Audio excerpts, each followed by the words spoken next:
বেড়া জালে ঘনাদা। প্রেমেন্দ্র মিত্র। চিলের ছাদে কিসের আওয়াজ? কিসের আর একজোড়া বিদ্যাসাগরী চটির। বিদ্যাসাগরী চটির আওয়াজ, তারপর চিলের ছাদের ওপর থেকে খোলা সিঁড়ি বেয়ে দোতলায়। চটির আওয়াজ গোড়ার দিকে যাচ্ছিল, নিচে নামবার সঙ্গে সঙ্গে তার চেয়ে আস্তে হয়ে আসবে।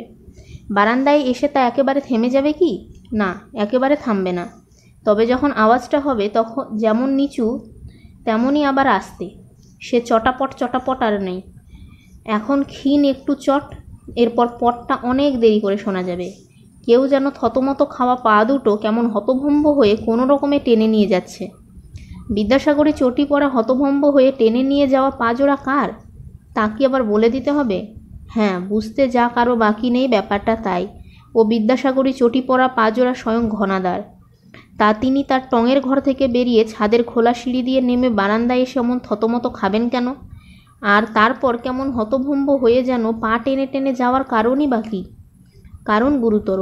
ঘনাদা ভোরবেলা উঠে তার নিজের রুটির মাফিক সব কিছু করার মধ্যে তেমন খেয়াল হয়তো না করতে পারেন, কিন্তু টিকে ধরিয়ে তামাকটি সেজে তাতে শুকটান দেবার জন্য তৈরি হয়ে বেশ একটু অবাক হবেন।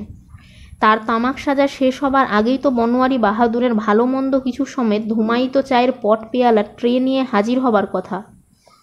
এখনও তার দেখা নেই কেন? একটু খেয়াল করার পর নিচেটা কেমন যেন ঠান্ডা বলেও মনে হবে। সকালবেলার নিয়ম মাফিক সারা শব্দ যেন পাওয়া যাচ্ছে না। আরও মিনিট কয়েক ধৈর্য ধরে অপেক্ষা করে ঘনাদাকে চিলের ছাদে বেরিয়ে আসতে হবে। সেখান থেকে গম্ভীর গলায় ডাকও দিতে হবে বনোয়ারি বলে। তাতেও কোনো সাড়া মিলবে না। এবার বেশ একটু চিন্তিত হয়ে ঘনাদাকে সিঁড়ি দিয়ে নামতে হবে আশ্চর্য ব্যাপারটার খোঁজ নেবার জন্য। সিঁড়ি দিয়ে বারান্দা পর্যন্ত নামবার পরই কিন্তু চক্ষু স্থির। বৈঠকি ঘরের দরজা বন্ধ শুধু নয়, তার কড়ায় মজবুত একটা তালা এঁটে ঝোলানো। এই দৃশ্য দেখবার পর হতভম্ব হয়ে পা টেনে চলার আর অপরাধ কী? ঘনাদা ওই অবস্থাতেই সমস্ত বারান্দাটা পার হয়ে নিচে রান্না আর খাবার ঘর পর্যন্ত ঘুরে আসবেন নিশ্চয়ই। সব দরজায় তালা ঝুলছে, মাই রান্না ভাঁড়ার খাবারের ঘরে পর্যন্ত। কি হলো হঠাৎ ৭২ নম্বর বনমালী নস্করলেনের? রাতারাতি কোনো জখ কি জিন ভোজবাজিতে সবাইকে উড়িয়ে নিয়ে গেছে নাকি? হঠাৎ মাঝরাতের কোনো হামলার ভয়ে সবাই একসঙ্গে বাড়ি ছাড়া? তাহলে এত বড় একটা কাণ্ড হয়ে যাওয়া সত্ত্বেও ঘনাদা কিছু টের পাননি কেন? এই রকম দিশেহারা অবস্থায় কি করবেন এখন ঘনাদা এই খাঁখা শূন্য পুরীতে? সেইটাই দেখবার ব্যবস্থা করে রেখেছিলাম। এবার আর শুধু মনে মনে কল্পনা করা নয়, পুরোপুরি ব্যাপারটা ঘটাবার জন্য যা কিছু দরকার তার কোনোটা বাদ দিইনি। রামভোজ আর বনোয়ারিকে সাচ্চা ঝুট নানা রকম যুক্তি দিয়ে বুঝিয়ে মাঝরাতেই চুপি চুপি ৭২ নম্বর ছেড়ে রাতটা অন্য কোথাও কাটাতে রাজি করিয়েছি। নিচে রান্নাঘর ভাঁড়ার খাবার ঘর সমেত ওপরে বৈঠকি ঘর নিয়ে আমাদের সকলের সবকটা ঘরের তালা জোগাড় করবার ব্যবস্থা করেছি। আর ঘনাদার নাজেহাল অবস্থাটা সচক্ষে দেখবার জন্য নিজেদের মধ্যে লটারি করে একজনকে শেষ তালাটা দিয়ে বাড়ি ছেড়ে বেরিয়ে যাবার জন্য বাছাই করতেও ভুলিনি। লটারিটা এ দুর্ভাগ্যটা শিশিরের ওপরেই পড়েছে। লটারিতে ফাঁকি আছে বলে গোড়ায় বেশ একটু বেয়াড়াপানা করলেও এ ব্যবস্থা শেষ পর্যন্ত শিশিরকে মেনে নিতে হয়েছে। বনোয়ারি আর রামভোজ চলে যাবার পর আমাদের বাকি সকলকে এক এক ঘরে তালাবন্ধ করে রেখে শিশির বাইরে কোথাও গিয়ে রাতটা কাটিয়ে সকালে এসে আমাদের খালাস করবে, এই হলো ব্যবস্থা। ব্যবস্থাটা একটু অন্যায় বলে মনে হচ্ছে কি? ঘনাদাকে জব্দ করার দিক দিয়ে একটু হয়তো বাড়াবাড়ি আছে ব্যবস্থাটায়, তবু তার জন্য নিজেদের খুব বেশি দোষ কি দিতে পারি? যা জ্বালান তিনি জ্বালাচ্ছেন, কিছুদিন ধরে তাতে একটু দাওয়াই না তাকে না দিলে নয়। আর যদি দিতেই হয় তাহলে কোনো কাজ যাতে হবে না এমন জাদুর গায়ে হাত বুলানো গোছের দাওয়াই দিয়ে লাভ কি? তার ওল যতখানি বুনো আমাদের তেঁতুলও তাই ততখানি বাঘা। এমন বাঘা তেঁতুলের ব্যবস্থা করার আগে তার তোয়াজ করতে কি কিছু বাকি রেখেছি? বুঝিয়েছি, মিনতি করেছি, ঘুষও দিয়েছি যতখানি সম্ভব 2 বেলা, শুধু বাঁকা ঘাটটা অন্যদিকে একটু হেলাবার জন্য। কি বাহার ছাদটার হবে দেখবেন ঘনাদা। শিবু তাকে লোভ দেখিয়েছে। দরজা খুলেই দেখবেন যেন ফুলের দেওয়াল, আর তার সঙ্গে কী সব পাখির মিষ্টি ডাক। ৭২ নম্বর বনমালী নস্কর লেনে আছেন তাই ভুলে যাবেন। আর আপনার খোলা ছাদ ঢাকার তো পড়ছে না। শিশির বুঝিয়েছে শুধু মিহি তারের জাল দিয়ে সামনেটা ঘেরা থাকবে। এসব শুনতে শুনতে কি করেছেন ঘনাদা, যেন কানেই যাচ্ছে না এমনভাবে নিজের গড়গড়ার নলে টান দিতেই তন্ময় হয়ে থেকেছেন। না, তা থাকেননি বলেই তো মুশকিল। তার কালা বোবা সাজার প্যাঁচ আমাদের জানা, তা কাটাবার উপায়ও আছে অনেক রকম। কিন্তু এবার ঘনাদা যে নতুন চালাকি ধরেছেন, যেন উৎসাহ ভরে খোঁজ নিয়েছেন আমাদের ওই খবরের কাগজের ভাষায় যাকে বলে প্রকল্পের। ও, ছাদটাকে তোমরা ফুলের বাগান আর চিড়িয়াখানা বানাতে চাও? যেন সরলভাবেই জিজ্ঞাসা করেছেন, তার জন্য লোহার জালটাল দিয়ে সব ঢেকে দেবে? না না, সব ঢাকবো কেন? আমাকেই মৃদু প্রতিবাদ জানাতে হয়েছে।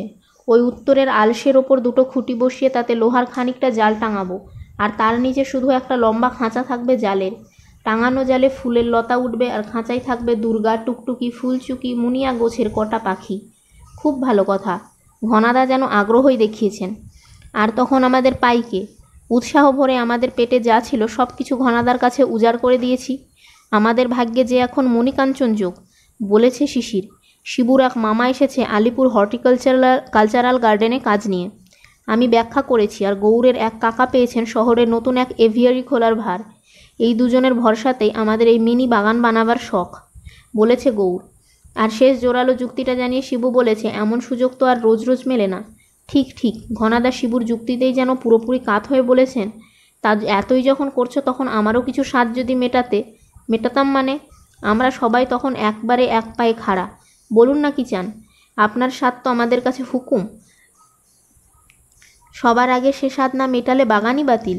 আমাদের ভক্তির উচ্ছ্বাসেই যেন ভরসা পেয়ে ঘনাদা এবার তার বাসনাটুকু জানিয়েছেন। বেশি কিছু নয়, একটু যেন দ্বিধাভরেই বলেছেন ঘনাদা, তোমাদের ওইসব পাখির সঙ্গে আমার পছন্দের দুটো পাখি রাখতে বলছি। তার একটার জন্য অবশ্য একটু স্পেশাল জাল লাগবে। তা লাগুক না যা লাগবার, আমরা তাকে ঢালাও আশ্বাস দিয়েছি। কোনো ভাবনা নেই আপনার।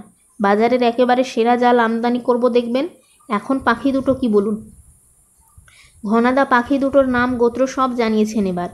একটাকে পাহাড়ি লৌয়া বলতে পারো। ঘনাদা বিস্তারিত পরিচয়ই দিয়েছেন।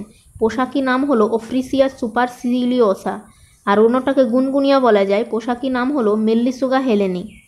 ব্যাস, আর কিছু বলতে হবে না। গৌর পকেট থেকে নোটবই বার করে পোশাকি আর ডাকনাম টুকে নিতে নিতে জোর গলায় জানিয়েছে, আগে আপনার পাখির ব্যবস্থা করে তারপরে বাগানের কাজ শুরু।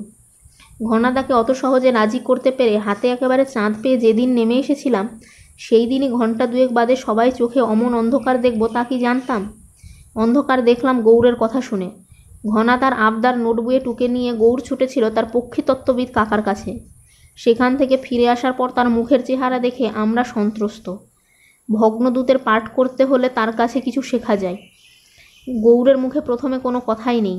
ব্যাপার কি জিজ্ঞাসা করতেই হলো উদ্বিগ্ন হয়ে। ঘনাদার পাখি পাওয়া যাবে তো? না, উত্তর নয়। গৌড় যেন একটি হাত বোমা ছাড়ল। পাওয়া যাবে না মানে? তবু শেষ আশাটুকু আঁকড়ে ধরে জিজ্ঞাসা করলাম, ঘনাদা বাজে গুল ছেড়েছেন? যা চেয়েছেন সেরকম কোনো পাখি দুনিয়াই নেই? না, আছে ও ছিল। গৌরও হেয়ালি ছাড়ল। তার মানে? খিচিয়ে উঠতে হলো আমাকেই। এখন কি তামাশার সময়? তামাশা করছি না। গৌর প্রায় করুণ হয়ে বোঝালো, সত্যি যা বলেছি তাই। উনি যা বায়না ধরেছেন তার একটি পাখি থেকেও নাই, আর অন্যটা এককালে ছিল কিন্তু এখন নিপাত্তা। দুটোর কোনোটাই তাই জোগাড় করা অসম্ভব।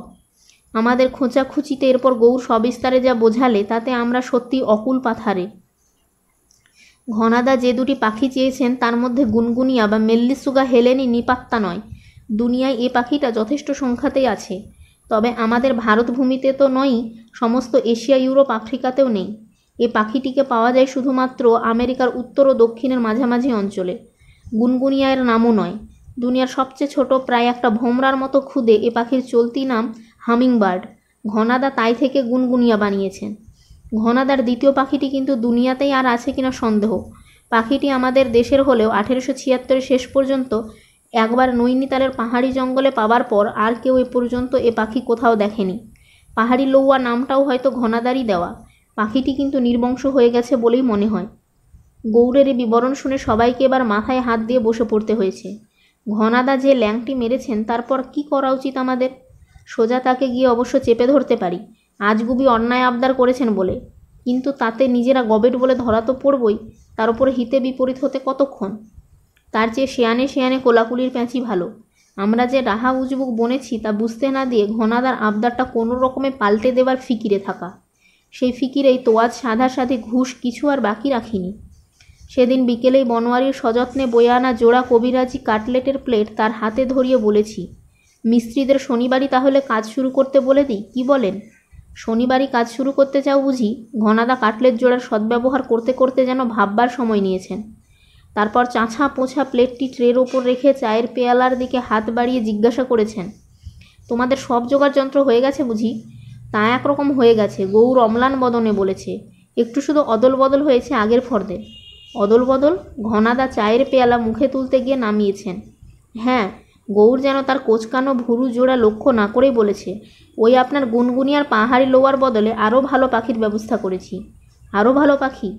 ঘনাদার মুখ এক মুহূর্তে একেবারে আষাঢ়ের মেঘ। জোড়া কাটলেটের খুশির বাষ্পও সেখানে নেই। কিন্তু এখন সেদিকে কালা কানা না সেজে উপায় কি? গৌর তাই যেন বাহাদুরি জানাতে বলেছে, ভালো বলে ভালো, আপনার ওই গুনগুনিয়ার বদলে তুরপ আনাচ্ছি, মেল্লিসুগা হেলানির বদলে মুস্কি কাপা পারভা।